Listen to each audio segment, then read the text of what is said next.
Сәлем достар, сіздермен Қазақша Америка. Менің жолдасым Серік, және де мен Жайзира. Ассалаумағалейкум баршаңызға. Қалдарыңыз қалай? Бүгінгі видеода енді біздің басты жаңалықпен бөлісіп сол жайлы айтатын боламыз. Иә, Қазір Серік айтады. бізде үлкен жаңалық болып жатыр. Өздеріңіз білетіндей келіншегім аяғы ауыр етін. Оны негізі көп адам білмейді екен. Көп адам білмейді, ол толықтық деп ойлайды екен. Иә. Аяғы ауыр болатын. Осы бір айдың жүзі болды, аман есен босанды. Босану жақсы өтті. Сол жалпы осы бүгін өзіміздің қуанышымызбен бөлісейін деп, әрі осы босанудың жолдары қалай өтті, қалай болды, жүктілік кезінен бастап осы туғанға дейінгі уақытта қандай қызметтер көрсетеді, бұяқтың медицинасы қалай, жалпы сол туралы біз видео жолдайық деп шештік. Сіздерді қызықтырады деп ойлаймын. Себебі өзіміз Қазақстанда жүрген кезде көп адамдар жаңағыдай осы ақш-тың Майами қаласында босану армандайтын көп адам, ол жақта босанса медицинасы керемет екен деген сияқты. Сіздерде де қызықтырады деп ойлаймын. Сол жөнде Жазира, енді өзің. Иә, көп адам негізі ісіп кеттің ба, толып кетіпсің, Америка саған жағыпты деген сияқты нәрселерді көп адам комментарийға жазып жатады. Жоқ, мен іскен жоқпын, толған жоқпын, босанып алдым аман есен. Енді біз босанған күні гендер патидің видеосын салдық, өйткені ешкімге айтқан жоқпыз, ол гендер пати қашан түсіріліп қойған видео етін. Босанып болғаннан кейін барып бірақ саламыз, өйткені біз бұл жақта қалай босандырады, ертеңгі күні басқаша бір нәрсе болып қалып жатса, Құдай өзі бет аулақ, енді сондай бір нәрсе болып қалып жатса, ондай тіл көзден аман болайық деп. Иә, біз осы қызық жағдай болды, гендер жүктілік көтергенін естідік, енді қуанышты болдық әрине, бірақ ешкімге айтқан жоқпыз. Ата анамызға, туған туыс бауырларымыз бар, ешкім білмейді. Тек біздің осы отбасымыз, 4 балам, келіншегім, өзім болды, басқа ешкім білмейді.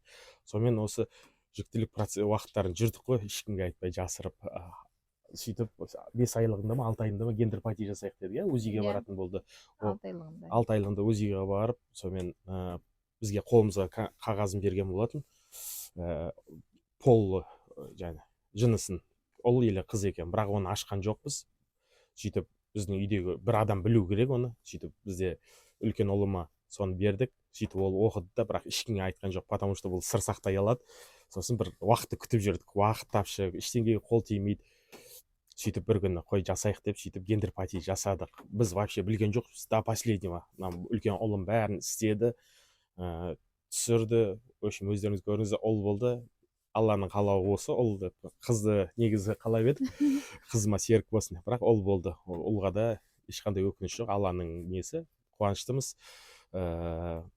Сол гендер пати жасады. Гендер пати салған күні біз роддомда болатынбыз, уже босануға барды.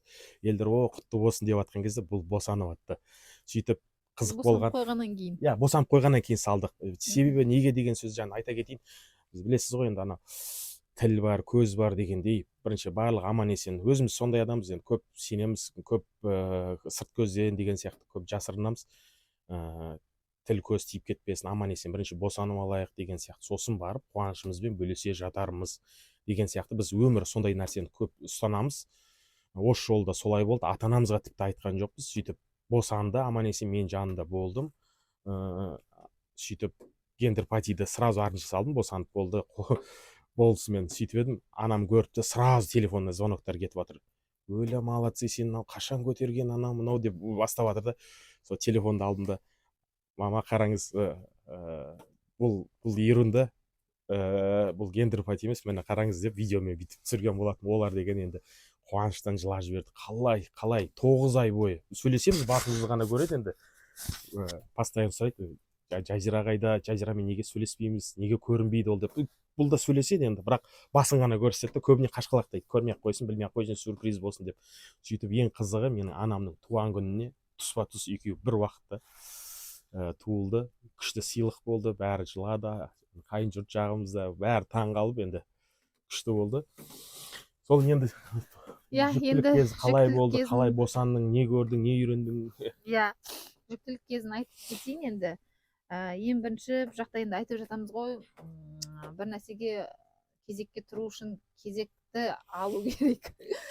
кезекте тұру үшін кезек алу керек. Кезекте тұру үшін кезек алу керек. Бұяқта енді барлығы сондай. Енді бізде мысалы Қазақстанда жүкті болған күннен бастап гинеколог, акушер-гинекологқа барамыз, иә, өзіміздің врачымызға, терапевтімізге осылай көтердік деп айтамыз, олар тексереді, иә, дұрыс, УЗИға түсіріп, солай бізді учетқа қояды. Ал бұл жақта мүлдем басқаша, бұл жақта басқа организацияға барып сенің жүкті екеніңді растайтын қағаз беру керек олар. Тоже өздерінің процедураларын жасап, сондай қағазды алдық. Енді ол қағаздың өзін алу бір апта уақыт кетті, өйткені кезекке тұру үшін кезек алып, кезекте тұрып, азаннан кешке дейін кезекте тұрып, сол кезегімізді алып, бір аптадан кейін келесің деп, бір аптадан кейін келіп жазылып, солай сол қағазымызды алған болатынбыз, жүкті болдым деген сияқты. Енді одан кейін барып, біздің страховкамен қай больницаға барып қаралса болады деген сияқты. Поликлиника сияқты. Соны сұрадық, бірақ бұл жақта ең қызығы, сіз жүкті болсаңыз, қандай больницаны өзіңіз қалайсыз, қандай дәрігерді өзіңіз қалайсыз, өзіңіз таңдап. Сіз таңдайсыз, иә. Сөйтіп, сол врачқа барып жазылып, мен осы врачпен туамын, мен осындай больницада туам деген сияқты өзіңіз қалап, өзіңіз жазылып, сондай солай жасайсыз. Бұяқта сондай екен. Бұяқта енді медицина өте күшті дамыған, UPenn деген үлкен медицина бар, Temple бар, сосын Jefferson деген енді үлкен өздерінің больницалары бар. Филиалдар да өте көп. Филиалдар да өте көп. Сіз қай маңға жақынсыз, сол жаққа барам десеңіз, өзіңіз таңдай бересіз, құқығыңыз бар, қай жаққа барам десеңіз де. Сол. Бізге енді өзімізге жақын болғаннан кейін, өзіме жақын, жаяу тез барып келетін жерді таңдап, өзімнен 10 минуттық жерде жаяу барып келетін жерді таңдап, сол кісіге врачты таңдап, акушер-гинекологты сол кісіге барып, кезекке тұрып, солай жасаған болатынмын. Енді ол Temple больницасына қарайды екен, ол поликлиника, иә. Бардым, сразу анализдер алды, 10 шақты анализ алып, енді барлығын бүге-шүгесіне дейін барлығын полностью тексереді. Сізде енді страховка, ең бастысы страховкаңыз болса, сізде барлық жағынан тегін болады. Барлық жағы, иә, көп жағынан тегін. Көп жағынан барлық жағы тегін болады.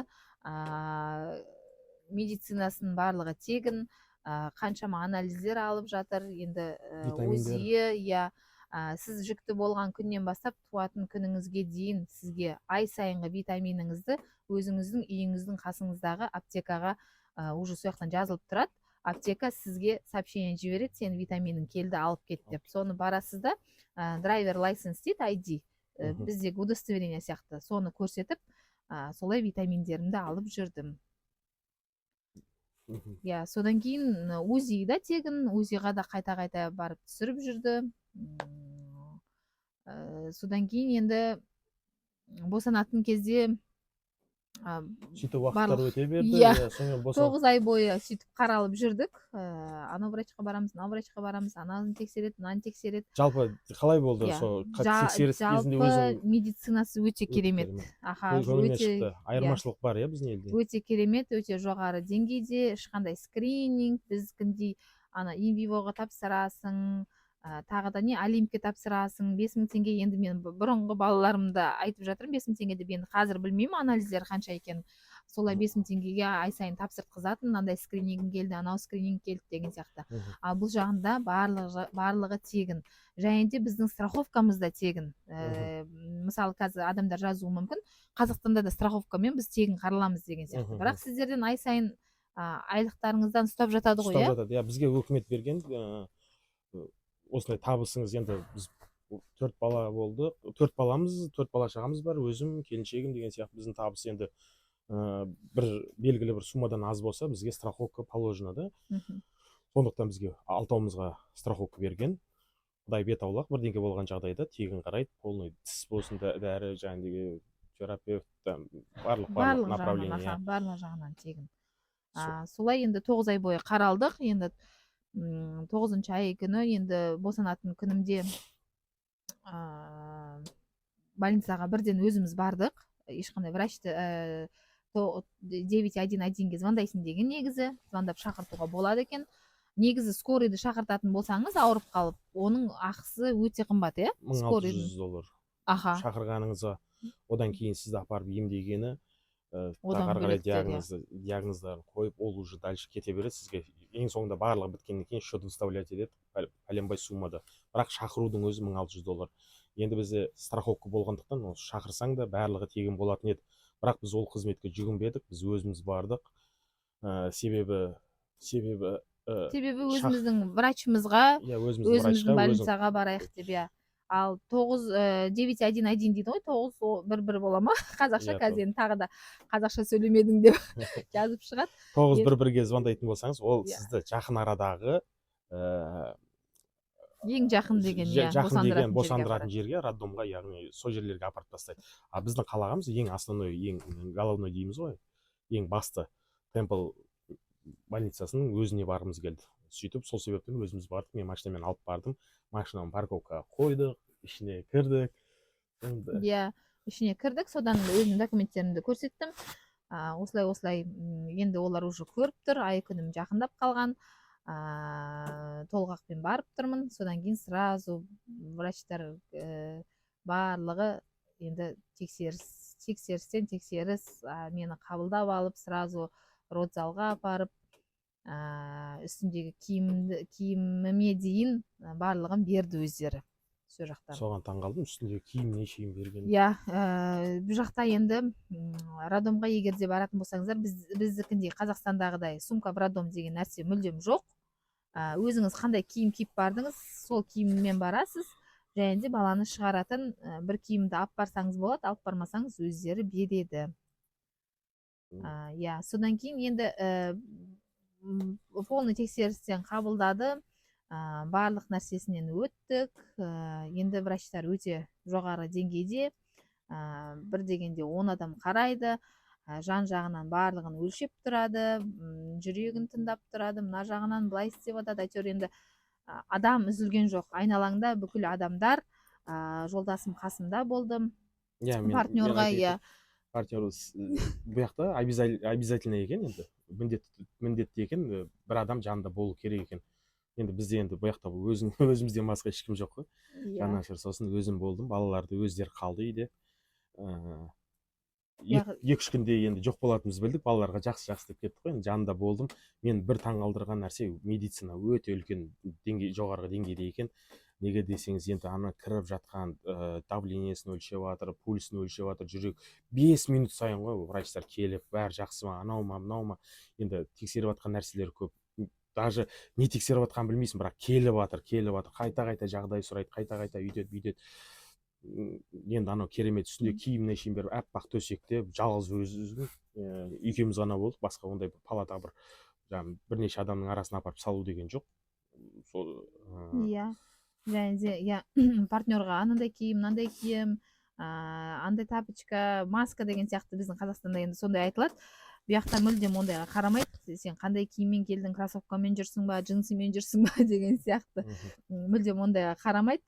Одан кейін барып врачтар да сондай сыпайы, врачтар да енді андай барлық жағынан енді жақсы қарайды. Енді келген кезде түсінген, енді біз ағылшынша түсінеміз, енді бірақ бір 100% айта алмаймыз, сөйлеу разговорный онша емес біз енді. Бірақ менің түсінгенім, енді көбіне олар переводчик бар, мынандай ғана бір құрылғы бар, звондайды, сол жаққа сөйтеді, орыс переводчикті қосады, үшеуміз сөйлесеміз.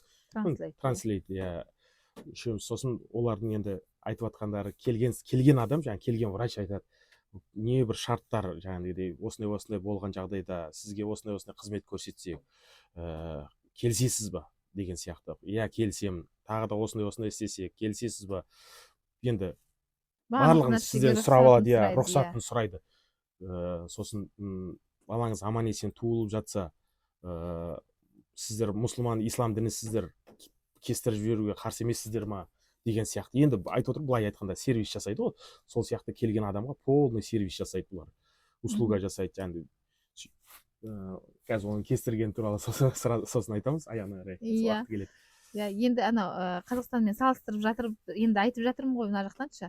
Қазақстанда толғатып келген әйелді бір бөлмеге апарады да сонымен болды, ұмытып кетеді ғой врачтар енді шыны керек. 1 сағаттан кейін, жарты сағаттан кейін әйтеуір бір келіп жатады, иә. Ал бұл жақта мүлдем ондай емес, мүлдем сізді жалғыз өзіңізді қалдырмайды. Қасыңызда 10 адам, 15 адам жүреді. бірі кіріп бірі шығып Иә, жатады. бірі кіріп бірі шығып, барлығы, біреуі сіздің температураңызды өлшесе, біреуі давлениеңізді өлшеп, біреуі жүрек соғысыңызды өлшеп, біреусі болса аяғыңызда, мысалы бізде Қазақстанда чулки кигізіп жатады ғой, жоқ, бұяқта аппаратпен орап тастайды. Сіздің аяғыңыздағы варикоз тамырларыңыз тромб болып қалмас үшін сол аппарат қысып жіберіп, міне сондай услугаларына дейін бар. Сондайға дейін жасайды. Жаңағы төсек кроватінің өзі бірнеше положениеде жатады, кішкене еңкейеді деген сияқты. Енді қандай сізге ыңғайлы, сондайға шейін барлығы енді функциясы көп ана кроваттың. Иә, енді сондай нәрсені қарап тұрып, мысалы үшін біз оларға ешкім емеспіз, иә, біз ол сияқтың азаматы емеспіз. Иммигрантпыз біз. Иә, біз иммигрантпыз. Біздің қалтамыздан бір ақша кетіп жатқан жоқ, бұл страховкасына, ештеңесіне, иә, мысалы. Енді олар страховый компаниядан өндіріп жататын шығар, бірақ бізден енді ешқандай ештеңе төленбегендіктен, мысалы енді бізге дәл ондай қызмет көрсетпей ақ қойса да болады негізі, бірақ бұлардың өзінің міндеттері ма қалай? Бұл енді бұл сервистар ғой, иә, бұл нормальный жағдай. Кім келсе де солай қарайды. Иммигрант болсын, осы елдің азаматы болсын, ешкімді жармайды, бөліп жармайды. Бұлар да осылай устроено дейді, осылай қалыптасқан. Ол нормальный жағдай. Біреу ақша берді, соған жақсы қарап, болмаса ақша бермегенге дұрыс қарамай қою деген ондай нәрсе мүлде жоқ. Барлығы бірдей адам. Иә, аман есен босанып алдым, good job деп әйтеуір барлығы құттықтап, хорошая работа, күшті болды, сені құттықтаймыз деп жан-жақтан врачтардың барлықтары босанып, аман есен босанғаннан кейін бар барлығы шапалақ ұрып, в общем, сондай нәрсе болып кетті. Одан кейін барып баланы босанғаннан кейін бізде енді Қазақстанда алдымызға келіп жатқызып сөйтіп жатады ғой, бұяқта да енді сөйтіп жатады, бірақ кіндігін әкесі кеседі, міндетті түрде әкесі кесу керек деген сияқты өздерінің қағидалары бар екен ол жағында. Мен шошып кеттім, жанында тұрмын ғой енді мен. Осындай босанды, шыр еткіз, бірақ қиналып қалды, енді уже жасымыз 40-қа келіп жатыр ғой енді. Жақындап қалдық 40-қа. Арада біраз үзіліп қалды. Біздің ең кішкентай ұлымыз жасы 7-тен асты. Сонда 7 жылдай арамызда үзіліп қалды, айтқанда. Соны сәл қиналыңқырап қалды енді. Біраз көп күшенді, көп күш кетті дегендей. Бірақ дегенмен врачтар өте жақсы қарады. Сонымен жанында тұрмын, босанды, аман есен. Уф деп тұрсам, бір бүйтіп қарағанда маған қолыма қайшы беріп тұр ғой. Маған кес дейді. Өмір ондайды көрмегенсің, бала болсын, бұрын бізде мысалы енді осы алдында 4 ұл қызымызды жанында мүлде болмаған ғой, мен апарамызды тастаймыз да кетеміз, қалған бәрін врачтарға тұрады. Сөйтсем бүкіл қиыншылықты өзі көреді екен. Оңай нәрсе емес екен енді жанында болу деген, өте қиын екен. Сөйтіп қолыма қайшы берді. Жоқ, кеспеймін десем, бәрі тырқылдап күледі жаңағы американецтер. Сөйтіп бұл айтты, кесу керек, міндетті әкесі кесу керек деп. Сосын қайттан неғылып, қайшыны алып, кіндігін кестім. Сөйтіп баланы алды да, өзінің жататын жері, жаңағыдай барлығы сүртіп жатыр енді үстіндегі нелерін бәрін. Енді шыны керек бар ғой, адамға өте мықты сервис жасалған. Жандағы партнер дейді ғой, сол адамға да төсек, сол адамға да тамақ, жаңағыдай душы, ваннасы бәрі өзінің ішінде. Коридорға шығып барып бірден іздеп жүрмейсің. Сорада жуының, сорада тамағын іштің, өздері әкеп береді, өздері алып кетеді. Не ішесің таңғы асқа, түскі асқа не ішесің? Меню дайындап береді. Андай даже табло тұрады, таблодан қарайсың да таңдайсың, мен нан ішемін, нан ішпеймін деген сияқты. Енді сервис өте керемет. Бұяқта енді болмайды деген нәрсе жоқ. Мұзымен су әкеп тұрады. Мысалы бізде мұзымен жаңа босанған бізде ойбай тісім бәрі түсіп қалады ғой деп су бермейді ғой. Бұяқта кеше бір енді мынандай құтыда толған мұз әкепті. Бұяқта енді обычный нәрсе ол. Суға мұз қосып ішетін. Су ішетін болсаң мұз деп әкеп беріп тұр ғой. Өзі енді босамады. Ойбай құрысын, ішпейміз деп, шай сұрап, шайды да дайындап алып келді. Бұяқта кофе болсын, свежий выжатый сок дейді ғой. Сондай сок, енді менюға барлығы кіреді. Обязательно согы болады. Енді жанымыздағы қазір видеоға шығарып қоямыз, қандай тамақтарды бергендерін. обязательно фрукты болады. Фрукты, бізде мен білуімше сен бұрынғы босанған кезде Қазақстанда ананы ішуге болмайды, нан ішуге болмайды, тәтті жеуге болмайды. Burada вообще ондай Бізде тек қана тамақ запрет қой жоқ. Қазақстанда, тамақ пен сүт шай болды. Тамақ пен сүт шай. Басқа нәрсе жеуге болмайды. Бұяқта енді барлық нәрсе болады. Маған 10 адам врач қарап жүрсе, балама да 10 адам қарап, сондай қызметтер болды. 5 минут сайын шығады, ана баланы көреді, қосақталып келеді. Босанғаннан кейін аман-есен босанды ғой. Енді шаршап қалды, көп күш кетіп қалды, қиналып қалды. Енді басталды ана врачтар 5 минут сайын. Бұл шаршап ұйықтап баратыр. Ұйықтайын десе ұйықтатпайды ғой. Ана біреу келеді, ана бірдеңке бір жарты сағаттай уақыт кетеді. Шығады, қайттан келеді. Анандай мындай, ана жерің ауырып жатқан жоқ, мына жерің бүйтіп жатқан жоқ па. Переводчикпен да енді, конечно. 3 адам отырып сөйлесіп, қайттан кетеді, қайттан басқасы келеді. Сөйтіп сен роддомнан шыққанша, наверное, не деген ана сервис енді. Күніге сағат сайын врачтар келіп тұрады. Сағат сайын да емес шығар. Жарты сағат, 15 минут сайын ғой, врачтар келе береді. Сен жағдайың сұрайды, температураңды өлшейді, давление, температура өлшеу, оның барлығы былай, ол бөлек адамдар. Одан бөлек үлкен врачтар келеді, мынандай документі бар, аны документін істету керек деген сияқты. Шығатын кезде сенде автокресло, төсегің бар ма деген сияқты, сол жағын айтып өтсең. Сосын сіздер шығасыздар, біз таң қалдық. Енді ол қаралғаны бір бөлек қой, енді балаға қарағаны, жазираға қарағаны бір бөлек. Сосын келеді да сұрайды, сіздер шыққан кезде қайға барасыздар дейді. Үйге барамыз. Немен барасыз? Көліктеріңіз бар ма дейді. Бар. Сонда көлік жоқ дейін десек, деп айтатын болсақ, бізді апарып тастамақшы ғой. Жарайды, көліктеріңіз бар. Көліктеріңізде кресло бар ма, балаларға арналған дейді. Жоқ дедік. Хорошо деп түртіп аладан арадан. Үйге барған кезде жаныңызға алып жатасыздар ма, төсегі бар ма баланың деп. Баланың төсегі жоқ деп еді. Жарайды деп бірдеңені түртіп қояды. Сөйтсек бізде барлығы тегін екен. Жоқ десең сізге береді екен. Бар десеңіз, естественно, ол не алмайды. Сөйтіп оны әкеп берді бізге. Бір күннен кейін, бала туылғаннан кейін бір күннен кейін әкеп берді. Автокресло, төсегін енді шығатын уақытта жақындады ғой енді. 2 күн ба, 3 күн ба жаттық, 3 күн жаттық. Енді анарада шынымды айтсақ, қанша пакетпен шықты, құдайым, қанша сумкамен шықты. Ана балаға берілген зат, жаңа автокреслосы, төсегі бар, подгузніктары бар. Памперстардың барлығы сол неден, анаға да, балаға да бүкіл заттың барлығы сол роддомнан беріледі. Және де сіз менен сүт шықпай жатыр деп не қылсаңыз, балаға смеске дейін сол. Смесін де берді, топлап. Ол да ауыр екен салма. Не келеді? Баланың шампуйны бар, майлайтын. Енді ол туралы да мен видео түсіргенмін, ол жағынан. Соны да салам. Жақын арада соны көресіздер, қандай заттар, не нәрселер берген. Енді памперсі бар, бүкіл нәрсесін барлығын тегін сол роддомның өзі берген. Жалпы сөйтіп бізде де айтып отырық қой, барлық нәрсені өзіміз басымыздан өткізіп көріп отырық. Енді бұл жақтан роддомда көрдік. Шын енді Алланың қалауы осылай шығар, бәрін көрсін, несін деп, үйренсін деп. Қызық былайынша, жалпы жермен көк біздің Қазақстанмен салыстырамайсың енді. Енді тағы да бір нәрсе, алдында біз видео түсіргенбіз, негізі барлығы кеш жасалады, өйстіп почтамен келеді деген сияқты. Бірақ бұл жақта енді сіз баланың аты жағынан, атын бірден қою керек, документ жағынан. Бізде айтпақшы, бала туылды, біз ойлану үстінде жүргенбіз. Негізі аттарды қарап қойғанбыз, енді мынандай қазақ аттарды. Осылардың біреуін таңдаймыз дегенде, бірақ нақты тоқталған жоқ болатынбыз.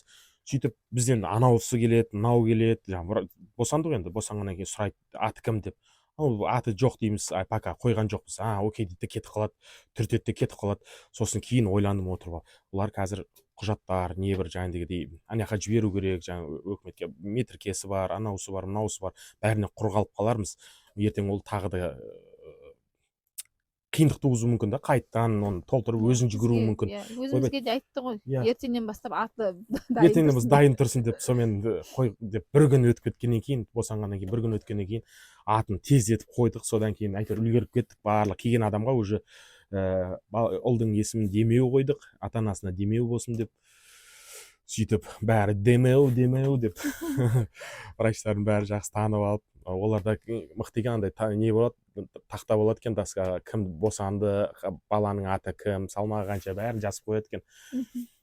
Суретке түсіреді екен. В общем, енді вообще басқаша, енді қызық. Ол да бір өмірлік опыт болды. Иә, анау документациядан қалып кетті деп айтып жатыр еді ғой. Жоқ, негізі осы жолы бала туыла салып бірден страховка жасатты балаға. Баланы туылғаннан кейін, мысалы бізде Қазақстанда бір айдан кейін барып врачтар енді келіп тұрады, ал былай больницаға біз бір айдан кейін барамыз ғой, ал бұл жақта туылғаннан кейін 2 күннен кейін врачқа барасың, сен страховкаң, міне сенің врачың, сен сияқты орысша сөйлейтін врач тауып берді. Иә, өздері сен сияқты орысша сөйлейтін орыс тілді врач тауып берген ғой. Өздері тілден енді переводчик пайдаланып жатыр ғой. Олар сразу автоматтық түрде түсінді да, енді бұларға орыс тілді өзінің керек деп өздері біз үшін іздеп, қай отделениеде бар, пәлен адрес бойынша барсаң, сол жерде орыс істейді деген сияқты бізге уже врачын да тағайындап, мекен-жайын, уақытын бәрі қойып, балалардың метіркесін, метіркеге және social дейді документ, страховкасы барлығына енді бірден істейді екен оны. Келді, жазып алып кетті. Мен шығатын кезде бүкіл құжаттың барлығын қолыма берді. Несі, міне осындай паспортын жасатасың, осы қағаздармен былай жасатасың деген сияқты. Ал страховкасы, метіркісі, соушылы, оның барлығы почтамен осы бір аптаның ішінде келеді деп, негізі шынымен де бір аптаның ішінде келді. Шынымен де келді, иә. Себебі сіз баланы уже қаратуыңыз керек, сондықтан бұлар жылдамдатады екен да, страховканы ертерек жіберу керек. Страховканы жібергенде де оның ешқандай құжаты жоқ болса, страховка да қарамайды. Сол үшін метіркесі де, жаңағы social деген құжаты да барлығы бірге келеді.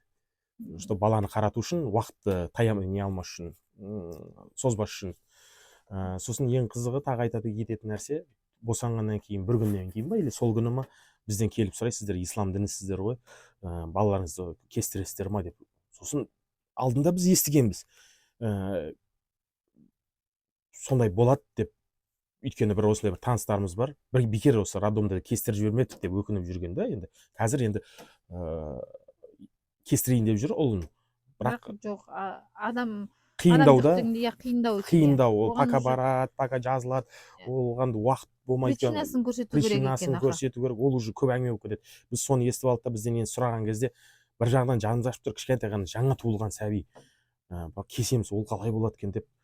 Бірақ келіп тұрған мүмкіндік, оны ертең 3 жыл өткеннен кейін де әйтеуір бәрібір кестірту керек.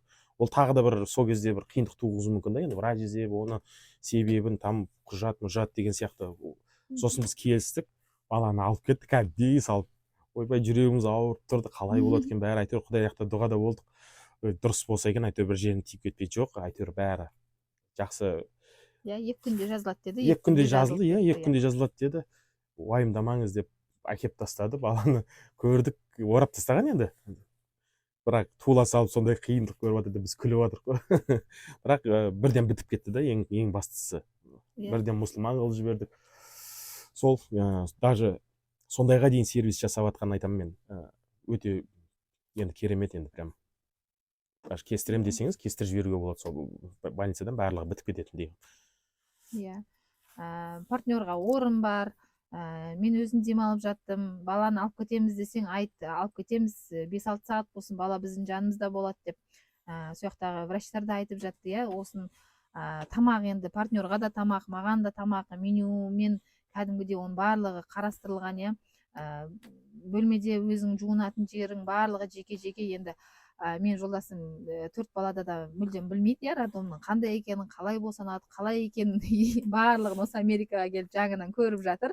Енді менен сұрап жатыр, осындай нәрсе біздің Қазақстанда да болса ғой, осындай нәрселер біздің Қазақстанда да осындай үйсіп жасаса ғой аранаға деп сөйтіп айтып жатыр да, соны мен айтып жатырмын. Негізі біздің Қазақстанда бар. Мен көп блогерлардан көргенмін, осындай Алматыда бар, бірақ бұның құны 700 бен 1 миллионның арасында. 1 миллион ақшаны төлейсің, иә.